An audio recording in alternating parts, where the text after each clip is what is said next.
welcome back to Dugma Junction, and today you're joining me at the Highfield road layout, where my task today is to install lighting into my Mark 1 coaches.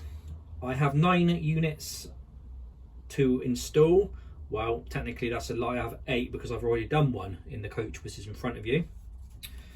These lighting kits are from Layouts for You, and they are basically powered by a 3-volt LED strip lighting, and they have a reed latching switch inside of them which is controlled by a magnet. So basically, to turn the lights on and off within your coach, you would get yourself a little magnet and you run it across the top of the coach to turn them on and off. Very easy and straightforward, and a brilliant idea, to be honest. I have seen the lighting kits where you actually place the little magnets on top of the roof to keep the latching switch on at all time, and then obviously you take the magnets off when you want to turn the coach lighting off. However, that can be a bit of a pain, because after you've had enough of playing trains, the last thing you want to be doing is taking 5, 6, 7, 8, 9, 10, maybe even 12 little magnets off every single coach. You don't drain the batteries. So this is a good way forward, I think. Just very briefly as well, I have used the more expensive lighting kits on the market, which are around 20 quid, and they are all very much done by motion sensor. They are good, don't get me wrong, but for 20 quid I wanted a cheaper option, really, to be honest. And the battery life on the motion detection ones, because they are quite sensitive, it was all right, but I'm just looking for that something a little bit better. And I just feel that if you're doing it with a magnet, so obviously you control when it goes on and off, there's no risk of the lights coming on and off when they're in storage. Whereas if with the motion detection lighting kits, we've had it before where obviously there's been a little bit of motion if they've been parked up on the layout, and the lights have come on when you don't really need them to be on or want them to be on. So I am hoping this way forward with the reed latching switches and the magnet is going to be a good way forward for the coach lighting. So like I said, I've installed one in this one already, so that's my example. I am going to do another 8 today, and then obviously at the end of the video, after I've showed you how to go about installing these kits, I will obviously show you what they all look like. So that's great. Just before we do get on with the video, I have already released a video on how to take apart Bachmann Mark 1 coaches. Now obviously these lighting kits you can use in any coaches, you know, the same principle applies obviously, as long as you know how to take apart the bodies and take the chassis away from the coaches. But for this particular example, if you're looking to do Mark 1s like I'm doing today, please watch my other video where I show you how to do that. Okay, I won't go into that much depth. I will literally strip the coaches down and I'll show you how they're installed. Okay, so quick overview. Like I said, they're from Layouts for You. They're a 3-volt LED strip with a latching reed switch, and they're battery powered. Okay, now I believe that when I brought these back in April, they were around about the £5.50 mark, something like that. That's not going to be 100% accurate, but they were, like I said, around about £5.50 each. So a good alternative to the £20 option which is on the market, I think. So that's enough of me giving you the overview, I think, and I think we should crack straight on with getting these coaches all prepped, and then I will show you what you get in the kit. So first of all, they're going to supply you with some black wire. All right, you're also going to get some red wire. They're also going to give you some 3-volt lighting strips. Okay, and obviously you cut them to size depending on the length of coach. Next up in the pack, you also get the reed latching switches. You get a battery holder, and then last but by all means least, because it's the most important thing I think, is the batteries. So that's what you get in your kit. Just before I crack on, just some tools I use for the job. I've got myself some flux, wire cutters, some solder, and a soldering iron. All right, So I'm all set and ready to go. So let's show you how you go about installing these lighting kits into the coach. So I'm not sure if you're going to be able to read this, but this is the installation guide for the lighting kit from Layouts for You. I'll quickly read over what they've got here. I'll also take a photograph of this and I'll put it in the video. It gives you the opportunity then to pause and read as you're doing it yourself.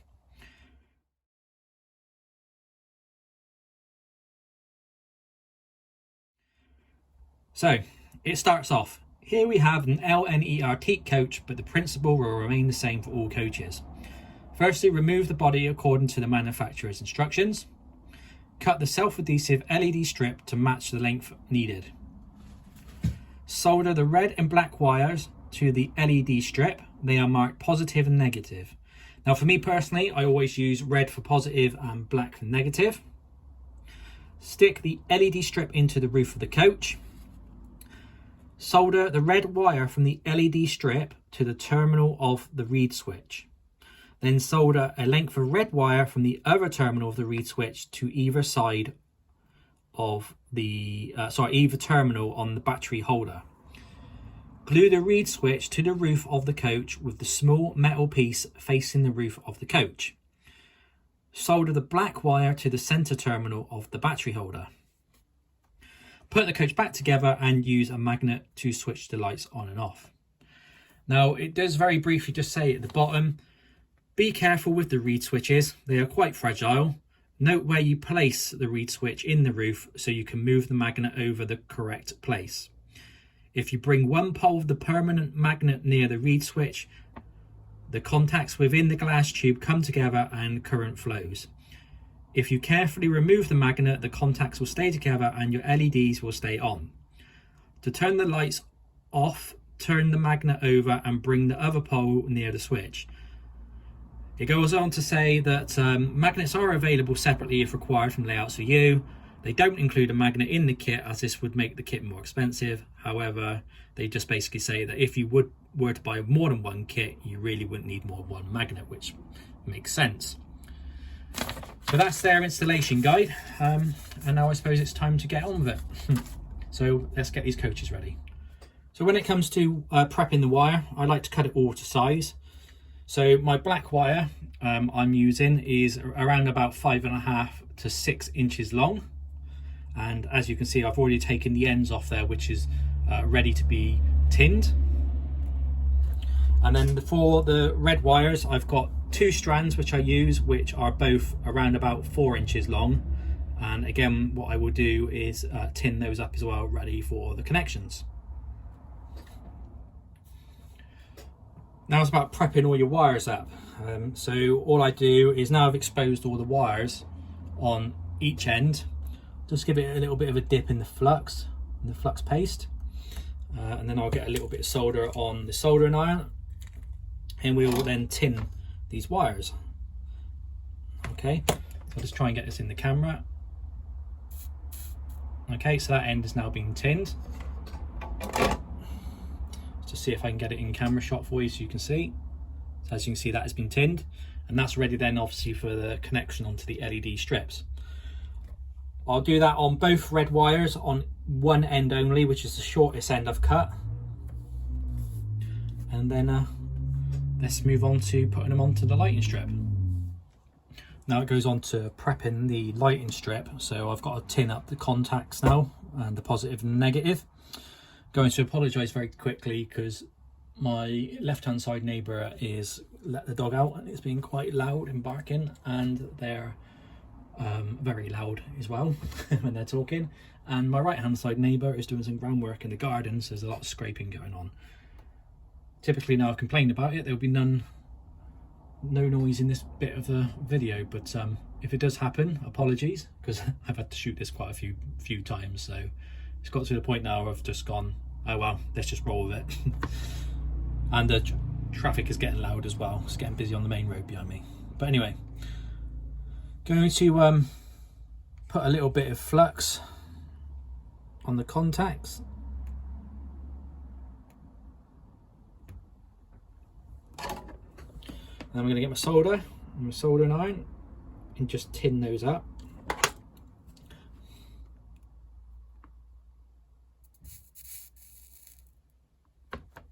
There's one.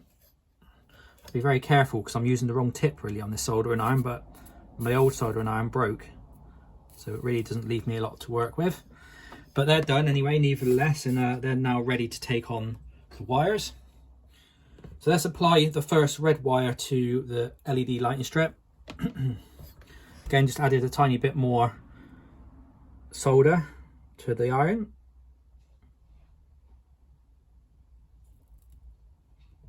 That's the red one done. And now I'll just quickly grab a black one.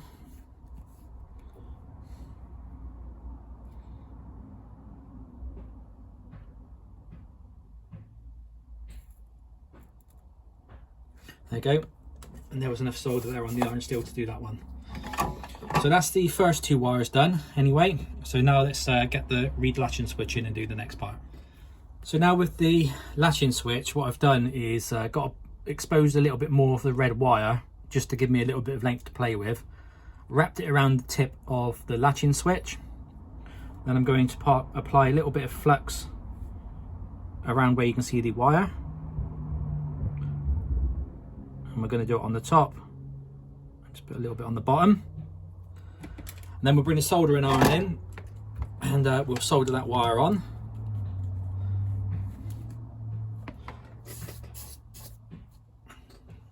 Just gotta wait for my soldering iron to dry a minute because it was had a bit of plastic on it. I'm about to wipe it off. So that's ready to go. There you go. So he's on. He's good to go. That's one end of the switch done. And then we need to do the same, but we need to now connect the end which is on the LED strip to the opposite end. So switch them around. And I'll just prep that up ready now. So now I've wrapped around the exposed bit of wire to the other end of the latching switch. Again, I'm just going to put a little bit of flux on it. Okay, and then we're going to get a little bit of solder and set that piece. There you go, that bit's good to go. So we're almost there. That's the wire bits done from the LED strip to the latching switch. Now we've got to get the negative black wire onto the battery holder. So now we've got the battery holder in place. I'm just going to quickly put a blob of solder on the other long piece of the black wire. So he's all tinned up, ready to go. Give it a quick measure and I will see that that end piece on the black wire is just a tad too long. So I'm just going to snip him back a little bit and measure it back up. It's probably still just a tad bit long. It's better to work with too much and not enough, and obviously you can cut it back to the size you need. Then I'll get the solder again, solder and iron, sorry. A little blob of solder. Now I've already put some flux on the center pin of the battery holder, so it's just a case now of holding the wire up against the central pin.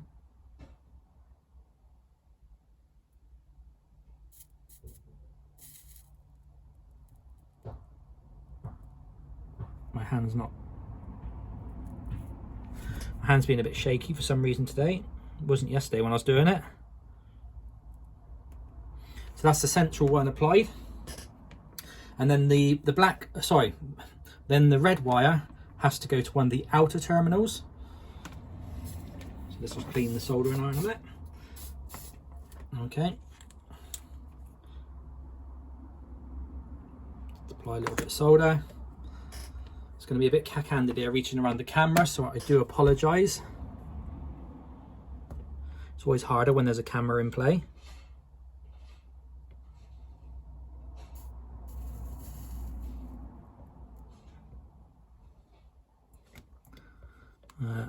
Sorry, hang on.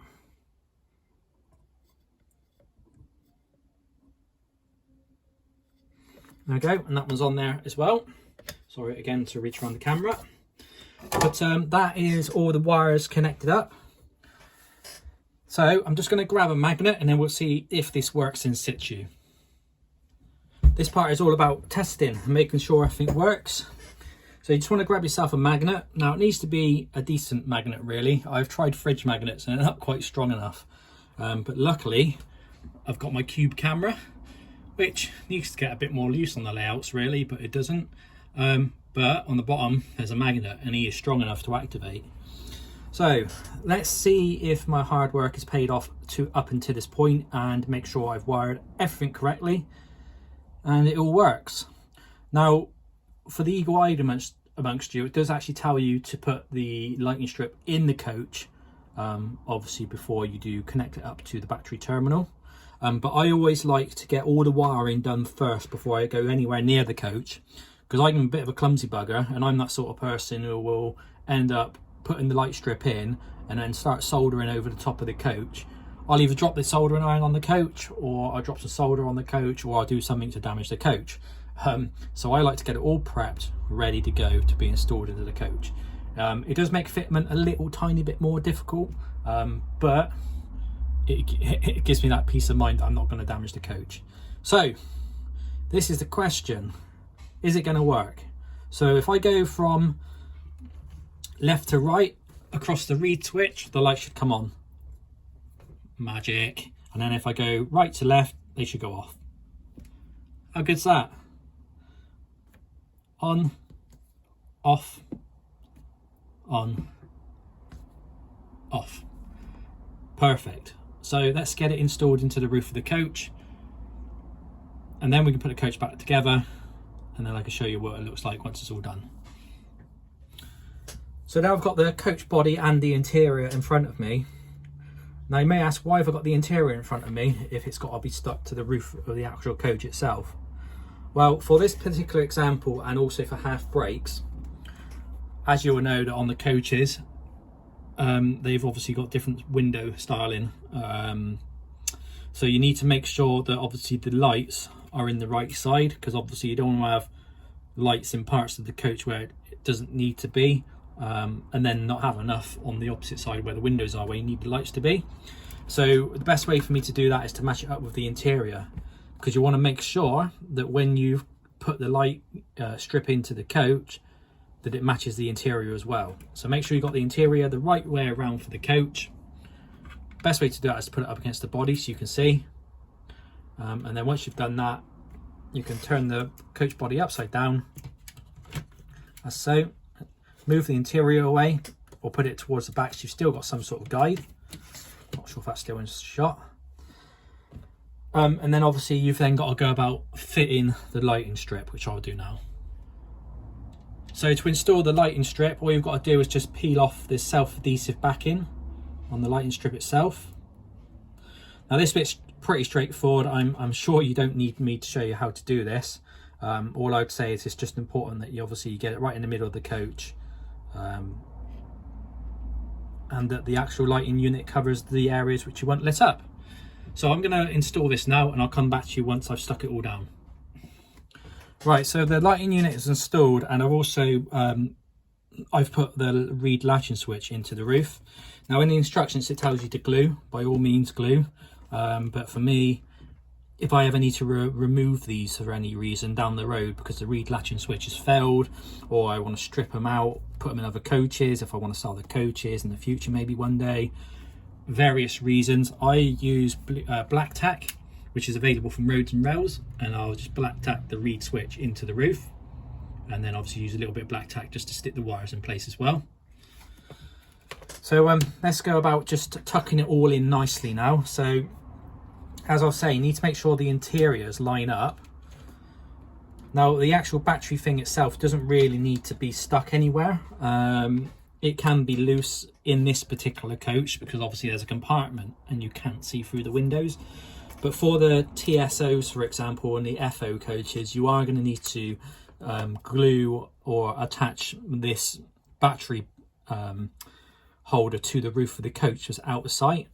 But for this particular coach, what I'm going to do is I am still going to put a bit of black tack on it, on the back of the module. And then I'm just going to put it against the wall of the restaurant car. And then we're going to put the body back onto the interior, making sure obviously none of the wires are snagged or tangled. and then I'll put it back onto the chassis and we can see what it's like once it's all back together. Now, I've tried to block out the light the best I can in my cabin, because it is quite early in the morning still, so I can be able to demonstrate what these lights look like. So let's have a quick go and see what happens. There we go. So as you can see, let's break the camera forward a little bit. You can see that they're quite nice. They do the job nicely. So for the money, about £5.50 each, and 20 minutes or a half hour, whatever it is, to install one into a coach, well worth the money. So I'm going to get the full rake of 9 coaches all up together and done. Once I've done that, I'll do an evening running session, or I'll do some evening shots, should I say, behind the locomotive with the coaches all lit up and the passengers inside. Well, I hope you can hear me over the noise with 2 Class 50s ticking over in Highfield Road. But I'm pleased to announce that all 9 coaches for the charter stock have now all got lights fitted. And they're all working as they should. So what I'll do now is I'll do a few evening shots of the stock running through the station. But that's another job ticked off. So I'm happy. I've been doing a bit of work on the layout today as well, so I'll do an update video as well to show you what I've been up to and what I've done.